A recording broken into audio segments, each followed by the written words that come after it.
Hey, I'm Amanda from Trifecta Fitness. We're proud to be Clarksville's new Get Fit headquarters. Trifecta Fitness is a state-of-the-art spin and strength training studio. Our spin studio is truly one of a kind in this area, complete with 20 state-of-the-art live fitness bikes and an incredible sound system. Our strength training is done in small groups of 6 or fewer, and all of our strength and spin classes are scalable for every level of experience. Come see us in the heart of Clarksville, just behind MAPCO at the corner of Old Trenton Road and Wilma Rudolph Boulevard. Call us for more.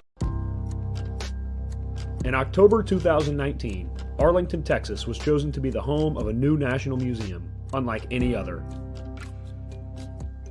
The National Medal of Honor Museum will be a unique home of military history. The 100,000 square foot museum will house exhibits, archives, and artifacts relating to the 3,500 U.S. troops who have been awarded the medal, the nation's highest honor for valor in combat. The museum will have 31,000 square feet of galleries dedicated to U.S. troops who have received the award. The museum CEO, former Navy SEAL and NASA astronaut Chris Cassidy, said the museum will focus on education as much as preservation. The building will have 5 areas dedicated to Medal of Honor winners from the Army, Marine Corps, Navy, Air Force, and Coast Guard. The main gallery will be located in a central plaza under a 25,000 square foot slab of steel, which will appear to be suspended in midair. It will be supported by 5 pillars. Black Rifle Coffee is a corporate sponsor of the museum, as are the Dallas Cowboys. The museum's board also includes over a dozen major corporations and 6 Medal of Honor recipients, including David Bellavia, Patrick Brady, and Britt Slabinski. Army Staff Sergeant Bellavia was awarded the medal for clearing an entire house by himself on November 10, 2004, as a squad leader in support of Operation Phantom Fury in Fallujah, Iraq. He killed 4 enemy fighters and wounded a 5th in close quarters battle. Army Major General Brady flew and coordinated the evacuation of 51 seriously wounded men during a firefight in Vietnam in January 1968. Slabinski, a Navy SEAL chief and team leader, led a rescue team of SEALs during Operation Anaconda in Afghanistan in March 2002. Slabinski and his team flew to a mountaintop ambush site to rescue Petty Officer First Class Neil Roberts, who had fallen from the back of a helicopter.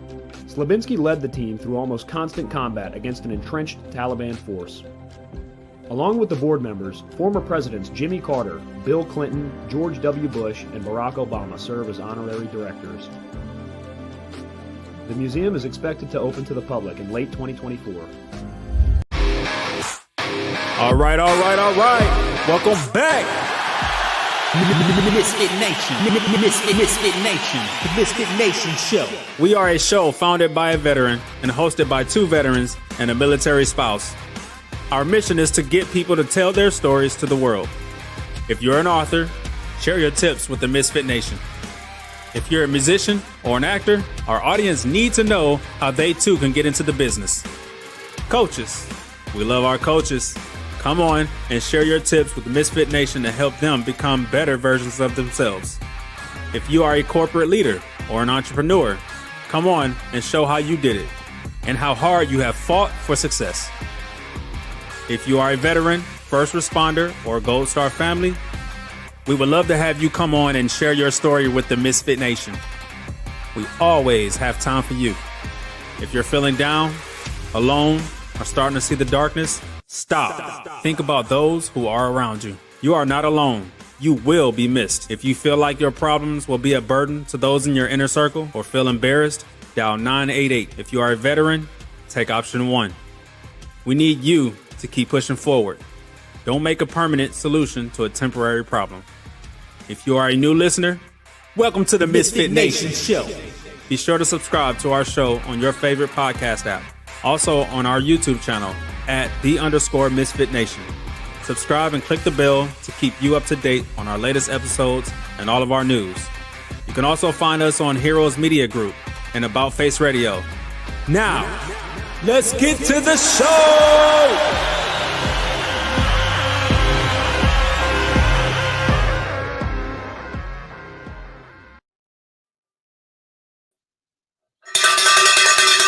All right. Welcome back to the Misfit Nation Show. It's our Sunday after dinner show, after a long day, couple days of college football championships, and today the NFL doing what they do in their theatrical football.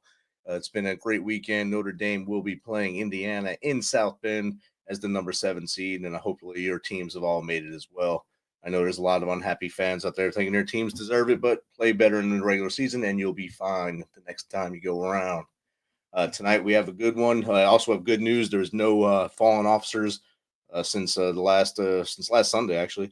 So it's a good week. Keep it up. Keep up doing the right things in your communities, and build your community for strength, and help your brothers and sisters out in those neighborhoods. Our next guest is a U.S. Navy veteran, a certified master life coach, and NLP practitioner with a specialty in helping men transform their relationships and reignite passion in their marriages.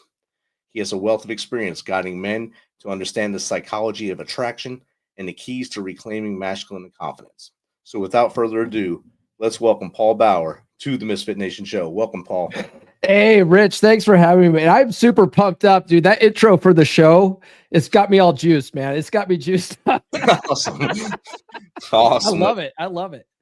That's RJ Bird made it for us. A great misfit. He's one of my former soldiers, doing great things in Carolina now in the fitness industry, and he did that for me as a side job for me. Oh, he did a great job on that, man. I am pumped up tonight. That's great. Awesome. Paul, so I gave basically a 2-sentence intro on you there. If you don't mind, tell the Misfit Nation a little bit more about you, from as far back as you want to go to what got us to this point. Oh man, yeah, you guys want my Batman origin story? Yeah, let me tell you, I was the kind of guy who was always, a little bit of a ladies' man. Back in high school, pretty easy to get girlfriends. Lost my virginity at 16, that sort of thing. But I was always the kind of guy that was like sniper dating. I would go all in on one girl at a time, and that girl, I was going to marry that girl, like whatever girl it was, right? And that carried into the military. I left for the Navy when I was 18, served on the USS Shiloh for 4 years. So shout out to the Shiloh. I think they're stationed in Japan now. And 2 years into that enlistment, I met my now ex-wife. And you probably know the guys, right? The young, E2s, E3s, they meet the love of their life. Usually it's a stripper. Luckily my ex-wife wasn't a stripper, but but they meet their love of their life, and they go and they're trying to get BAH. They're trying to get, insurance for their girl. They're trying to make sure she's well taken care of. That was me. And I knew this girl. I went home on leave, and we basically knew each other in person about 2 months worth before we actually eloped. Now, we had this long distance relationship for longer than that, but in person about 2 months before we eloped. And I remember going to request, because you have to request to get married, So I went around requesting to get married, and I remember my chief pulled me to the side. He's like, are you crazy? Like, what are you doing? Are you sure you want to do this? Like, you don't have to do this, kind of thing. My divo tried to talk me out of it. And I was like, no, I'm in love, man. So I, of course, got married to this girl. And luckily we did stay married for 14 years. We have 2 kids out of that, but 7 years into that relationship, it was miserable, just absolutely miserable. I spent a lot of time sleeping in a different bedroom. I got a cot and went and slept in my office because I just didn't like being around her. I used to work, like 17-hour days just so I didn't have to go home, that sort of thing. And a lot of guys, I think, have probably been there. They know what that's like, where they're just like, they know that if they go home, they're just going to get an earful. It's going to be a lot of nonsense. And so I just tried to avoid all that. But I was also the kind of guy who was like, I'm never giving up. This is what's life's supposed to be like. You're supposed to get married, have kids, and be miserable for the rest of your life. That's sort of the paradigm that I had. And so anyway, fast forward to 2013, she convinces me that I should work remotely and we need to move back to Colorado. We were living in San Diego at the time. We moved back here, and this is really just her exit strategy. She's basically plotting to file for divorce. She's waiting until the turn of the year in 2014 when a new alimony law was going to kick in so she can get maximum amount of money out of me. And she files for divorce like January 2nd, because that was the first Monday or something of the new year. And sure enough, I get that brick dropped in my lap. And the thing was, though, I wasn't really concerned about the divorce because I was miserable the whole time. It was almost like a weight lifted off my chest. But I was more concerned about what's going to happen with the kids. And, you know, we fought over that kind of stuff for about a year. And I was 50 pounds overweight. I hadn't dated in 15 years. I didn't know what I was doing. I was floundering on the dating circuit. And I ended up in another relationship about 11 months later with a gal that was sort of took pity on me. She was a little bit of a chubby chaser, you know, and ended up in, you know, the first girl that's nice to me, like a lot of guys do, like the first girl that's nice to you, you go all in, overlook all the red flags. I ended up in this relationship and I ended up losing all the weight about a year in after getting with her. But 2 years into that relationship, she basically mentally checked out because I fell back on the old patterns that I had when I was married. And she basically started looking at her male orbiters around the 2-year mark. And she finally found a guy about 4 years into that relationship. And she started acting so bad and pushing me away that I ended up breaking up with her. Turns out she was cheating on me at the end, you know, but I find myself back on the dating circuit. This time, this is in 2019. I'm able to get dates, but I can't keep chicks around longer than like 2 or 3 dates. And I'm like, what the hell is going wrong here? Like my 2 biggest relationships failed. And I can't keep women around longer than 3 dates. I'm basically repelling women. What is my problem? So I took a deep dive into understanding the psychology of women, the psychology of attraction. I ended up in a men's group in 2020 called the 3% Man Group on Facebook. And at that time, we were all dating, spinning plates, dating multiple women, and then swapping notes. Like, okay, this worked. This didn't work, right? Like we're all just a bunch of guys getting together. Okay, like this, we you know, I learned this strategy from this YouTube video, and this worked, right? Well, out of that group, I started my podcast, the Come On Man podcast. So I've been doing that since 2020, and during that, I got introduced to a bunch of authors, a bunch of guys that, you know, sort of leading guys in the space. Guys, I don't know if your audience have heard of guys like Rollo Tomasi, Rich Cooper, stuff like that. I started working with those guys and I started writing my own books, coaching men. And now I'm helping men avoid the problems that I had in my marriage and try to turn things around now that I have that understanding of how relationships work, or they're supposed to work.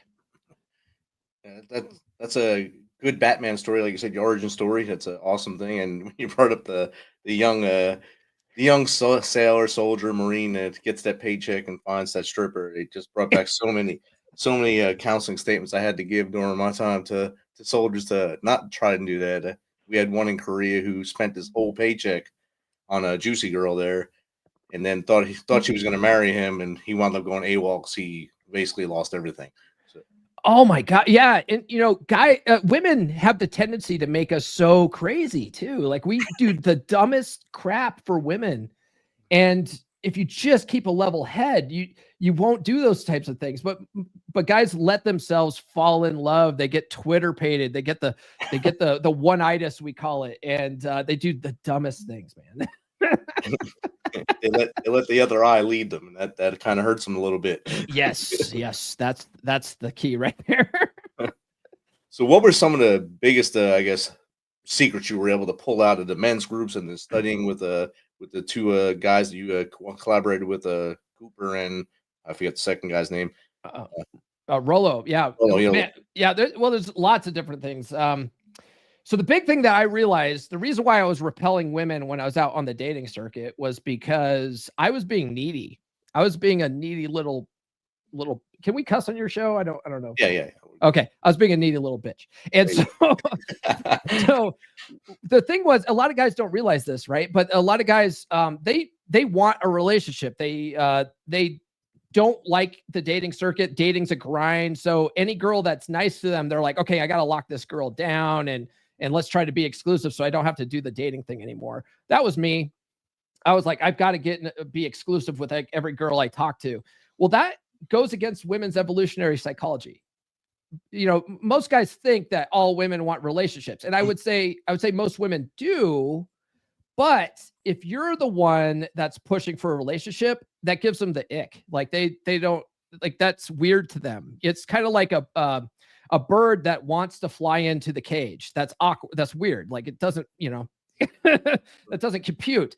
So what I found was that if I just sort of relaxed, facilitated fun and fucked, then women would try to lock me down if they like me, right? If there was a connection there, they really thought like, okay, this is the guy, they need to be the one that locks me down. So I was like, oh, if I just relax and have fun, like women are going to try to lock me down. That makes no sense, but okay, let's try it. And I found that's absolutely the way things work. And women stopped, women wanted to have more than just 3 dates with me. Like they wanted to hang out with me more. And I was like, okay, that makes a little bit more sense. When it came to things like things I learned from Rollo's what we refer to as the godfather of Red Pill, the Red Pill movement. I don't know if you've heard of that. Red Pill is a praxeology. It's an interesting concept. A lot of guys like Andrew Tate have taken what Rollo's done and ran with it. Andrew Tate's probably the best marketer out of anybody that's ever come out of the space. And that's why everyone sort of hears the word Red Pill, they Google it, they come up with Andrew Tate. Like Andrew Tate was just a really good marketer, but that's not really what Red Pill was. Like Red Pill is a guy swapping notes. Exactly what I was doing in that men's group, that Facebook group. Guys, it started in the early 2000s of guys on old pickup forums learning like, okay, what works when it comes to picking up women on the street. And then other guys came in later and applied evolutionary psychology to go, why is this working? Why do these tricks that we're doing on women work with them? And so they applied that to try to figure out why it was all happening. And then later, guys who were married started wondering like, why won't my wife fuck me anymore? Right. So that's how married guys started finding their way to the space. Because guys, man, after the 7-year mark, all of a sudden things start fading away. Sex used to be hot and heavy in the beginning. And then they're like, why? I don't understand what's going on. Like I buy her flowers. I do all the love language stuff. None of that's working. Like, why doesn't she want to bang me anymore? So guys started trying to figure this out and they found their way to the Red Pill space. And that created the married Red Pill sort of subgroup of the praxeology. And guys realized things that were told about women like aren't necessarily accurate. And there's things that women say they want, things that women think they want, and then things that women actually respond to. And it works the same way in marriage. And so guys started applying this stuff and turning their marriages around. It's pretty fascinating. That is fascinating. And we always joke in our office that there's this imaginary book that women go by. And they all know what's in this book. Yeah. We have no clue. We have to dissect their brain somehow just by looking at them to understand what they really want when they say something. And I mean, I've been married 30 years and I kind of get it now. I'm not an expert. There's no way to be an expert in womanology, but and there might be someone out there, but at least you're getting guys in the right path. And I think I applaud you for that. Yeah. It's like Married with Children. Do you remember that show? He's like, women understand women and they hate each other, like, but well, that's the big thing. One of the cardinal things that we've learned in this space is that you don't listen to what women say. You watch what they respond to. You pay attention to their actions. Their words make no sense, but their actions never lie. So as long as you just watch their actions, you get a pretty good, sort of temperature of where they're at and what they're doing and what they want. So that's really the big takeaway with women. Yeah, and I think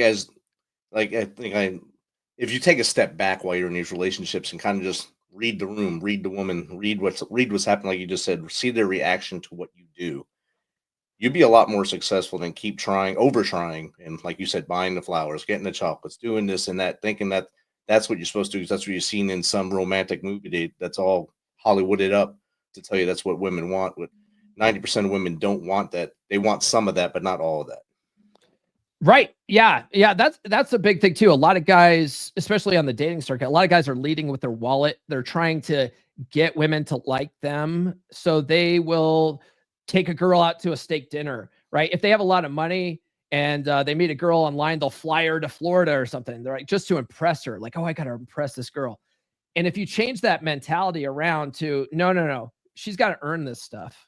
Like, you got to keep dates low investment, like drinks only at first. See if you like her or not. You're the buyer. She's the seller. Change that mentality around. You're going to have much more success with women because you'll be able to weed out the women that are just using you for your money.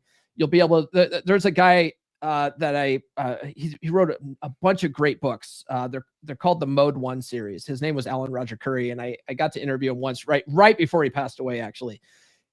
And he basically says there's 4 types of women out there. There's rejectors, there's reciprocators, there's manipulative time wasters, and there's wholesome pretenders. So the rejectors and the reciprocators are the best, right? Rejectors don't waste your time. They tell you straight up, no, I'm not interested. The reciprocators are equally the best because they're as into you, if not more into you than you are, right? So it's like, oh, everything's easy with them. The manipulative time wasters, those are the ones that you have to cut loose quickly. You got to realize that they're wasting your time. On dating apps, a lot of guys are trying to get these girls out on dates and they never have time to go out with them for whatever reason. Or maybe they're asking a girl out at work, and which I think is a terrible idea anyway, but they ask a girl out at work and she never seems to have time to go out. That's a manipulative time waster. She's just wasting your time. She's trying to get validation from you, but she has no interest in actually going out with you. And then there's the wholesome pretenders. These are girls that are you're going to find them a lot in the dating circuit. They're the ones that are like, oh, I don't put out until I'm exclusive. I only put out when I'm married and all that kind of stuff. It's like, no, if they're making rules for you, they just don't like you, man. Like they make rules for guys that they're not interested in, or they're not interested in, and then they break rules for guys that they're absolutely interested in. That's why like these guys are like, oh, this girl, she hasn't had sex with me in a whole year. She must be a good girl. No, that same girl is banging a guy with a throat tattoo in the Waffle House parking lot because he's a bad boy. You know, it's the same girl. There's no such thing as good girls, you know, like good girls are just women that haven't been caught yet, you know? So, so a lot of guys have this sort of Madonna horror complex where they think that the girls that are holding out for them are good girls that are wifey material, and the girls that are putting out, well, they're slutty sleuths and they're not worth their time. It's like they're the same women. They're just, you know, one girl's more interested in you than the other ones. So it's an interesting dynamic. Very interesting dynamic. We got a question in the chat from at BenBurnt68. You shared how your divorce was both a wake-up call and a relief. What was the most important realization during that period of self-reflection? And how did it help you take ownership of your future relationships? Ooh, that's an excellent question. So a lot of guys, when they get divorced or they get dumped or whatever, a lot of guys point the finger, right? Oh, she was a bitch. She did all this stuff wrong. She was evil. She tried to take me for all my money. I never had that mentality. I always had the mentality of what could I have done better? Because the big thing that I realized, especially with the divorce and then the breakup after that 4.5 year relationship, was that in both relationships, I'm the common denominator. What can I do better? We never think that we're the problem. You know, we never think that we're the problem. And maybe we aren't the problem, but if you go down the road of looking at what can I do better, what you'll find is that you probably didn't act in the best way possible. And we can't control other people. We can only control how we show up in relationships. So when I work with men, I'm not working with the man and his wife. I'm not doing that. In fact, it doesn't work very well if you do that. It's almost like it's counterintuitive. That's one of the reasons why traditional marriage counseling doesn't really work very well, because when you have traditional marriage counseling, what you have is two parties go to a counselor and they're hoping that the counselor takes their side and gangs up on the other person to make the other person change, you know, but that's not typically what happens. Or if that does happen, because that happened with me, I went and did marriage counseling with my wife, and the marriage counselor kept telling my wife how she could have handled things better. Well, my wife just took that as an insult. She's like, I don't like this lady. She's not going to help us. And she fired that lady and then ended up filing for divorce anyway, which is like the most common outcome of going to a traditional marriage counselor. So what I do is I work with the men. I work with them directly, and it's almost like a sneak attack. And the reason why it's a sneak attack is because if your wife knows that you're working on yourself, that you're trying to improve the situation, everything now becomes suspect. She's like, wait a second. Are you acting this way because your coach is teaching you this? And now she's going to test you more, and it's going to be more of a challenge. So if you go into it where you don't tell her what you're doing, you just start working on yourself, you'll start seeing that dynamic shift. She's going to not know what's going on, but she's going to like it. You know, she's going to be like, what's going on here? She might test you a little bit just to make sure that this new you that's showing up is congruent, but it's not going to be as much as if she knows that you're trying to actively fix yourself. It's weird how women act, right? But women do this thing we call them shit tests. And it's subconscious. They don't even know that they're doing it, but they do that to make sure that you are congruent with what you're saying, that this is the real you, that you have your shit together. And so women will test men. Most men just don't know how to handle that. And we completely fail them all the time because we react emotionally. We get mad. Whatever. But if you can learn how to handle that stuff, she goes, oh, okay. She relaxed more into her feminine. She starts following your lead more. She starts trusting you to lead that relationship. And then that dynamic completely shifts. So, yeah, it's fascinating how it works. And it's really fun to watch. It's really fun to watch guys turn this dynamic around. To watch the evolution there, to see it go from you doing what you were basically programmed to do from the time you were a young man till you hit that wall, and then turning it around the opposite direction to maybe getting results that actually matter and finding the person that you actually love. Yeah, definitely. And a big problem with that, and I just released a book on this, but a lot of us have a paradigm around relationships, and we've learned that from our parents. We've learned that by watching our grandparents. There's a really fantastic book out there called No More Mr. Nice Guy by a guy named Dr. Robert Glover. And he estimates that since World War II, we've had several generations of what he calls nice guys, right? We have these guys that have nice guy syndrome, where we're people pleasers. We're seeking validation from women. We are walking on eggshells. We have the happy wife, happy life paradigm. And none of that is effective in a relationship. And women traditionally want a man that sets the tone and leads a relationship, but most guys don't do that. Most guys, they're looking for their partner, their equal partner in a relationship. And the problem with that paradigm is that when you're looking for, you look at her as your equal, you start deferring to her. You won't make a decision without consulting with your partner first. Well, what happens with that is that you're basically leaving the leadership role up to her. She's not your equal partner. Now she's the decider. And she doesn't want that. Women don't want to make decisions. I mean, ask a woman what she wants to eat for dinner half the time. Like, she doesn't know, right? Ask her what she wants to wear. Right. You're going out to dinner. What is she going to wear? She doesn't know. Like, women don't like making decisions, but by thinking of her as your equal partner, you're making her the decider. She hates that. Now she resents you for it. And now your relationship's in the toilet. Now we have a 50% divorce rate. Right. So my latest book, it's called The Essential Skills of a Masculine Presence Psychology Paradigm.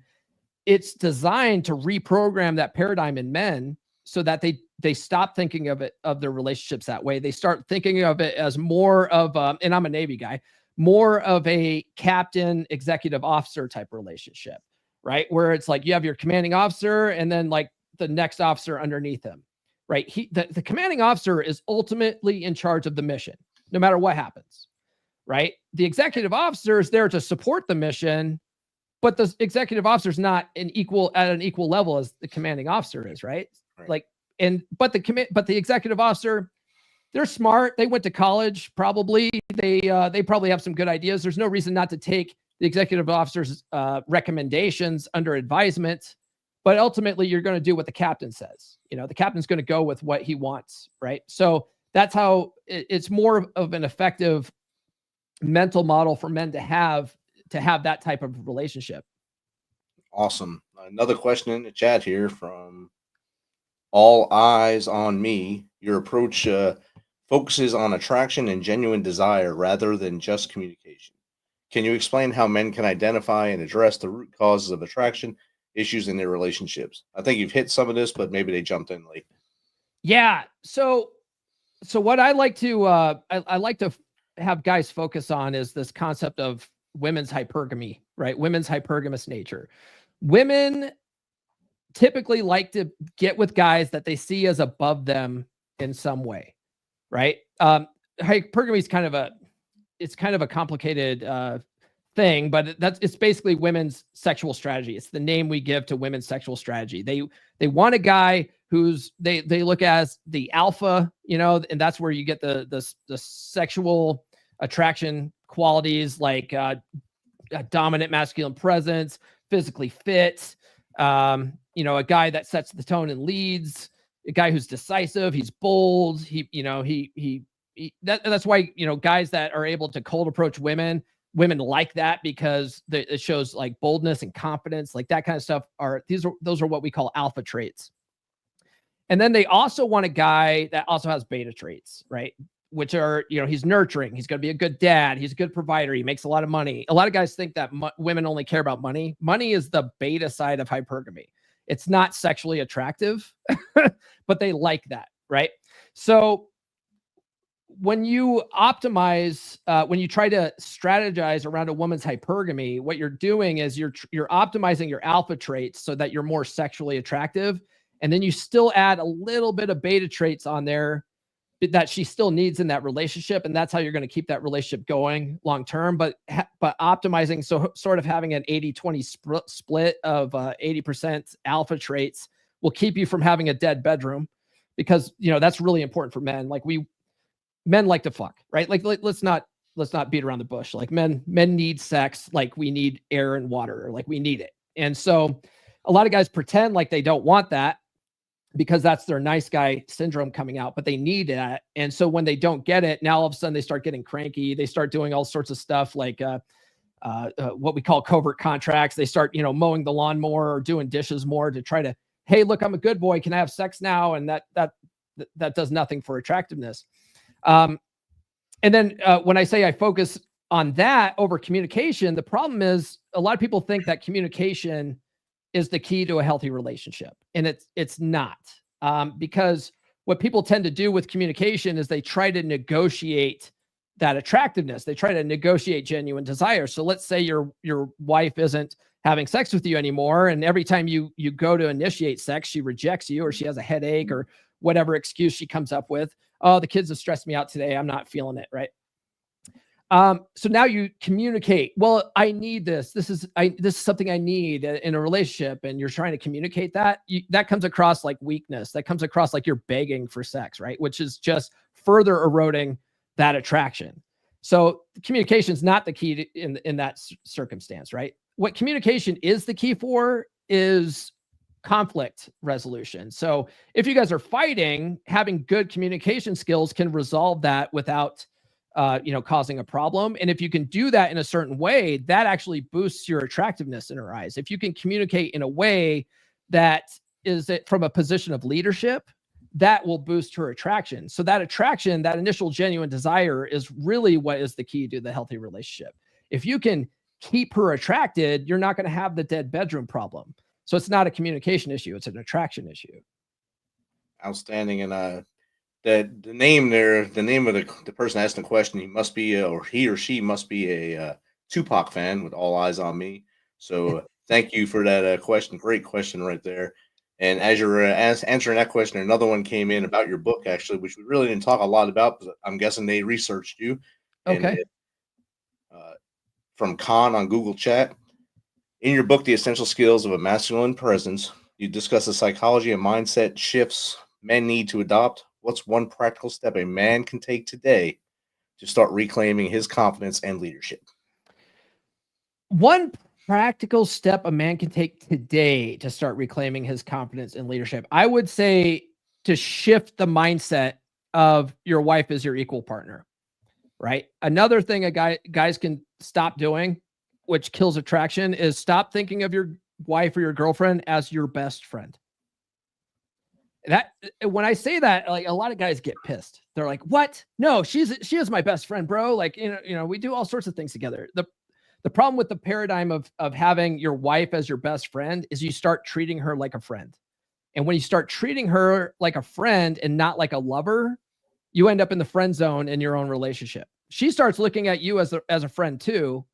And women typically don't want to bang their friends. They hang out, they have coffee with their friends, they have deep emotional connections with their friends, but they don't have sex with their friends, right? They have sex with their lovers. So if guys can just get rid of the idea that she's your best friend and that she's your partner, that by itself will be like, I would say, the first step men need to do to start changing that dynamic in their relationship. Awesome. And in those relationships, as you feel like it's going down that spiral, like for you, when you wound up staying in the office and working all those hours a day, when you get to that point, is it too late to come back and save it? Or is there steps you can take at that point to revitalize and get back into the fight? No, there's absolutely steps you can start taking. So the big thing that guys tend to do when they're at that point is their wife is constantly bitching and nagging, right? They're just bitching and nagging. You just don't want to hear it anymore. You're tired of it. She's criticizing. Everything you do sucks. You feel like it's like can't win theater. I like to call it, right? It's can't win theater. No matter what you do, it's not good enough. Guys start feeling that way. Well, the problem is that when your wife is at that point, it's almost like a warning signal. It means if you've gotten to that point, it means you've been consistently failing her shit test over time, and she no longer trusts your ability to lead. One of the things I learned from Dr. Robert Glover, he has another book called Dating Essentials for Men that I life-changing book. He says that when you let your wife get into the driver's seat of the relationship, she'll never trust you to drive again. That's not necessarily true, but you have to basically earn that respect back, right? Respect is not something that is given. It's something that's earned, and you've lost her respect, and a woman can't love a man that she doesn't respect. So the way you start changing that dynamic around is by becoming the man you were probably around the beginning of the relationship, where you were more of a decisive person. You start taking back some of those things. A lot of guys, and I did this in my relationship, they sort of let their woman take control of the finances. They basically, hey, take control over this. I'm the one that's going out and working every day, and they leave all decision-making up to her. You stop doing that. You stop leaving all decisions up to her. You start making decisions. And then when she does test you, you recognize it for what it is. It's just a shit test or some kind of test. And then you learn how to handle those things. There's different ways of handling them. The two best ways of handling a shit test is what we call agree and amplify, or act indifferent. So as long as you don't emotionally react to her tests, you're gonna pass them better. You sort of don't take what she says seriously. If she is criticizing you for something that is valid, then there's ways to communicate that from a position of leadership, where you basically listen to her, you understand where she's coming from, you get clarity on, just basically let her get it off her chest, and you don't react to it. You just listen to her. You're like, okay, let me understand this.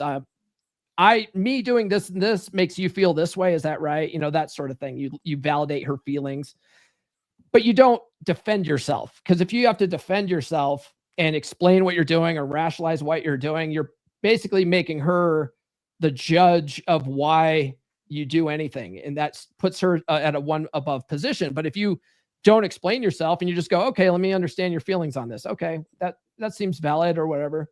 And then you come up with an action plan. Okay, well, after you said all that, well, that makes a lot of sense. I think I'll do this, right? You do that from a position of leadership. She's going to start respecting you more, and that's where the dynamic's going to start changing, because she's going to start trusting your leadership. And as long as you actually take the reins back in the relationship and start that leading, that's when she's going to start getting that attraction back. So it's not too late. I think when I think it's kind of too late is when you guys are talking to the attorneys. I get guys that DM me on Instagram and stuff, and they're already like 6 months separated, And I'm like, man, you know, if you have just come to me like 6 months ago, we could have probably turned this dynamic around, but you waited too long. And a lot of guys, I would say that only 3% of guys are going to take action to fix it. Most guys are just going to go, I'm just resolved to be miserable and jerk off to porn. And I don't care if she's not banging me anymore. She's just a nagging bitch. So I'm going to work 17-hour days, and they're going to let that relationship die. And that's why, and then they're going to complain about it. They're going to say, well, 80% of women file for divorce, you know, or 80% of divorces are filed by women. Well, yeah, because you didn't do shit about it, man. You know? So yeah, I wouldn't let it get to the attorney phase. I would say if you start seeing her bitching at you a lot and you're at the point where you don't want to come home from work, that's the time to call me. Do you have a copy of your book there with you? You can hold up for the audience. I do. Yeah. Here it is. It's called The Essential Skills of a Masculine Presence Psychology Paradigm. You can get it on Amazon and Audible. So if you're more of an Audible listener, I have it an audio version of it as well. Awesome. I put that link in the chat right now, and it's also on the show notes as well. So if you are looking at the show notes, you can click on it there. In the chat right now is all of Paul's social media stuff. So his Instagram, his Facebook, and his YouTube for his show. Come on, man. Tell us a little bit more about Come On, Man. And you've been on since 2020. So how many episodes do you have, and what's your reach there now? Man, I have over 400 episodes on the show. I've been doing this since 2020. I started off doing it, like I said, I started out of the Facebook group that I was in, the men's group, the 3% man group. And it originally started with me interviewing other guys in the group, just trying to figure out like, hey, how'd you end up here? You know, and everybody's story was the same. They all ended up in some kind of crappy breakup, and they were all back on the dating circuit, and they were all trying to figure out how to get better at dating. And then the big problem with the guys in the 3% man group, and I love them. I call them my 3% brothers, but they almost all of them, especially in 2020, and the guys who were really active, that were swapping notes, that were doing really good with women, they all ended up in relationships, and almost all of them after a year or two ended up back in the group getting dumped, because what they ended up doing was they got really good at it. They studied the material, but once they got into the relationship, they do what a lot of guys do, which is they get complacent. They think they've reached the finish line. They think they don't have to do anything anymore, and that the relationship's just going to take care of itself. And so they fall back on their old, what we call beta programming, and they fuck it up. Right. And so they end up back in the group going, I should have read the books more. I should have kept studying this stuff. And I was like, I'm going to start a podcast, and I'm going to study this shit until I fucking die, because I never want to end up in that position again. Like, I want to be the guy that's always studying this stuff. There's a guy that I talk about in my latest book called Bob Proctor. Bob Proctor, if you've ever seen the movie The Secret, he was featured in the movie The Secret. He read this book called Think and Grow Rich for 60 plus years. It just over and over again. And that's one of the things I invite guys to do with my Psychology Paradigm book, is to read it on repeat at least 10 to 15 times, because that repetition is going to change your paradigm of relationships. And that's what I ended up doing. I've read some of these books on repeat, and it's completely changed my paradigm on relationships and how to maintain a healthy relationship. And I met my current girlfriend in going on 5 years ago, and we've had the best relationship I've ever had. It's effortless. And one of the things about her, she might actually be in the chat right now. I can't see the chat though, but the thing about her is that she listens to every episode of the podcast, and she takes what I say, and then she applies it to a female perspective, and then goes out and reads her own books. And then she does her own investment. So she's constantly working on the relationship. I'm constantly working on the relationship, and we sort of meet in the middle, and everything just seems easy, you know? But I started the podcast with guys from the group. And then I at the time I was dating a gal. I call her a Marine Corps chick. She happened to be in the Marines, and she would put out the dumbest fucking videos on TikTok, right? Just made no sense. Right. But they would blow up and they go viral. And so I was like, oh, I wonder if I could start promoting my podcast on TikTok. So I started putting out videos on TikTok, And then my podcast started getting bigger from there. I started interviewing, I started branching out from the group, started interviewing other guys in the space, other authors. And I've grown my podcast to about 24,000 followers on YouTube, which has been pretty good. I got invited on a men's podcast panel on Saturdays called Rule Zero by one of those guys, Rollo Tomasi. He wrote the Rational Male book series. And yeah, from there, it's just sort of blown up. I have probably a good group of dudes in the chat there, my beer club guys. Yeah. So I have a men's group that I run. It's on Telegram, and there's over 50 guys in that group. Those are my beer club brothers, and so they're probably all in the chat supporting the stream tonight. Yeah, I've seen a lot of beer club references and emojis. So I've been trying to put them up on the screen so you can see them. Oh yeah, yeah. Those guys are great too, and I call it beer club because the way I look at it is like guys getting together over beers, talking about guy shit, right? It's a men's group, and one of the things I learned from Dr. Robert Glover's book, No More Mr. Nice Guy, is that men need to connect with other men. Men need a brotherhood. We need a tribe. That's one of the best things about the military was it was like a tribe of brothers. Even if we didn't get along in birthing, we were pink bellying each other on our birthdays and shit. We still loved each other and we had each other's backs. Having that tribe was beneficial. And so I've sort of tried to recreate that with my men's group, Beer Club. That's outstanding. Hopefully you have shirts and you guys can hang around with either the shirts or maybe a hoodie that says Beer Club on it. Men only. Good. Have a good night. Oh yeah. We got merch. You got to have merch, man. You got to live in the merchosphere. That's right. So Paul, this has been great chatting with you. It's quick 46 minutes and it's been awesome. You've given a lot of tips. I always ask my guests to give the MisFit Nation 3 things they can do tomorrow to make things better as a human and to be successful. I'm going to throw that at you. It doesn't have to be what we talked about tonight. It might be something in other areas of life as well. What 3 things can the MisFit Nation do starting tomorrow to make their life more successful? Oh, wow. 3 things. One thing that a lot of guys don't realize is that they have full control over their life. They have absolute control to make life happen for them. And so I would recommend tomorrow you figure out what you want. What do you want in this world, right? It could be, what do you want in relationships? What do you want with career? Whatever. What do you want? Sit down and figure that out. So that's number 1. Then 2, I want you to set a big goal for yourself, right? And I want you to set a goal so big, it'll blow your mind if it happened, right? So that's number 2. And then I want you to sit down and write out 3 sentences, like with I am statements, as if you've already achieved that goal, right? So let's say that you let's tie it back to relationships. So let's say you want to be in a relationship that where it's just effortless and she loves you and she bangs you every day. So you can say like, I am the leader of my relationship. I am setting the tone and leading every day.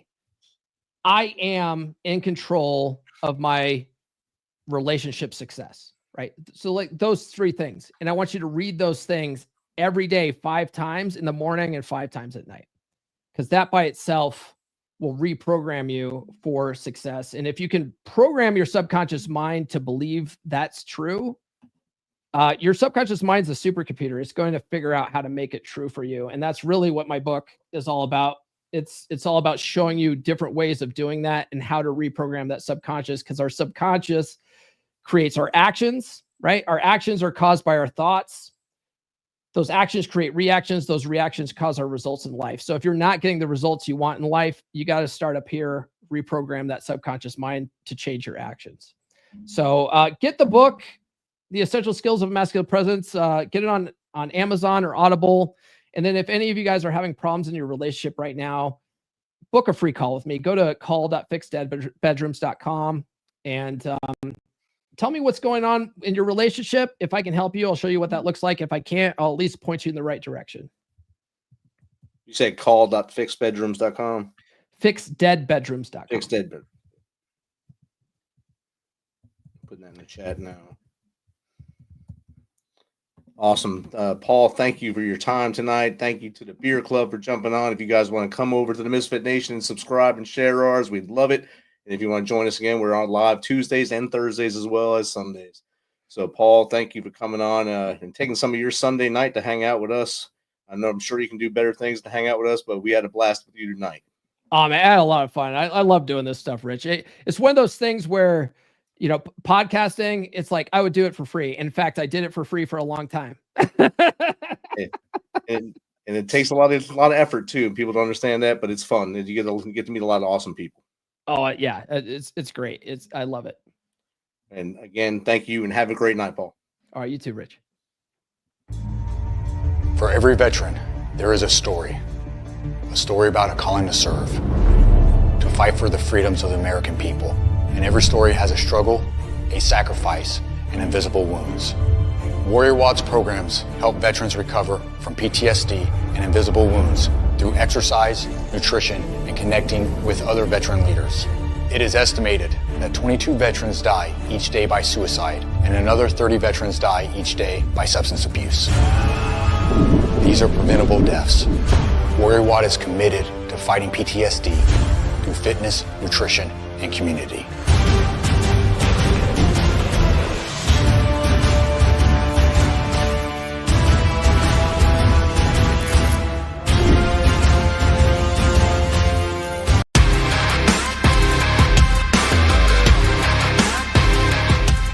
Thanks for checking us out and being a part of the Misfit Nation Show. Don't forget to visit our website at themisfitnation.com.